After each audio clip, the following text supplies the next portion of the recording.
Ok, sự đây này đó khi xóa cùng một căn bộ lại Anton ngày nay của dân đừng năm này đó khi từ riêng đó clip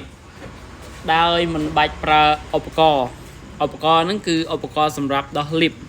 hay video này phần đây cứ sầm rạp bong phốn để chỉ play ngay đại sử giá hay miền bạch hà clip trong đó clip đờiខ្លួនanh bàn chứng bong phốn ai taro tại cái lại chiên một tô rửa chiên lan tứ cứ bong phốn ai thưa ba này haiวิธีนี่คืองีเมนเทน easy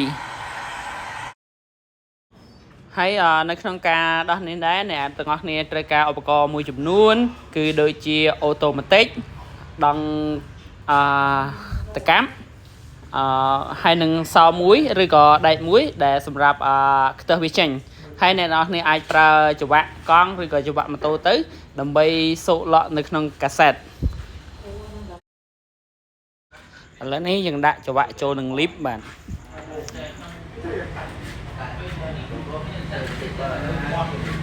អញ្ចឹងដើម្បីទប់លីបឲ្យវាមានលំនឹងបាទ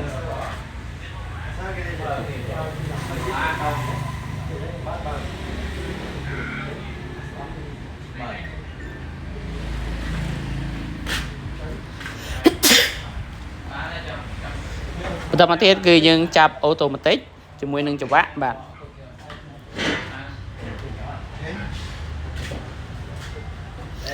បាទយើងដាក់វាឲ្យក្រឹបទៅបាទ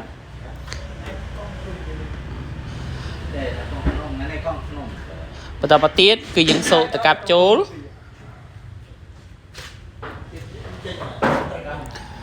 បន្តមកនៅពេលអានេះបើយើងគាត់ថាធ្វើប៉ុណ្ណេះគឺយើងអត់មានកម្លាំងខ្លាំងដែលដើម្បីដែលអាចដោះលីបនេះបានទេអញ្ចឹងយើងត្រូវតែរោវត្ថុអីមួយឬក៏សមួយសូកចូលក្នុងតកាប់ដើម្បីឲ្យយើងមានកម្លាំងក្នុងការដោះបាទនេះក្រិកបាទបានតាមមកក្រិកហើយគឺរស់ហើយ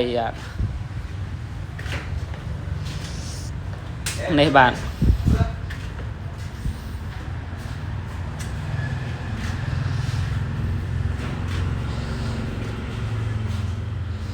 អូ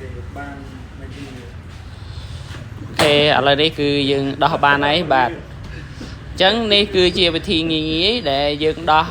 លីបនៅពេលដែលចាំបាច់ហើយយើងនៅឆ្ងាយពីហាងកង់ប៉ុន្តែបើយើងនៅជិតហាងកង់ទេគឺខ្ញុំសូមរីកមិនឲ្យអ្នកនរគ្នាទៅហាងកង់ឬក៏ទៅកន្លែងដែលមានឧបករណ៍គ្រប់គ្រាន់នឹងធ្វើឲ្យអ្នកទាំងអស់គ្នាមានភាពងាយស្រួលក្នុងការធ្វើជួសជុលថែទាំបាទអរគុណ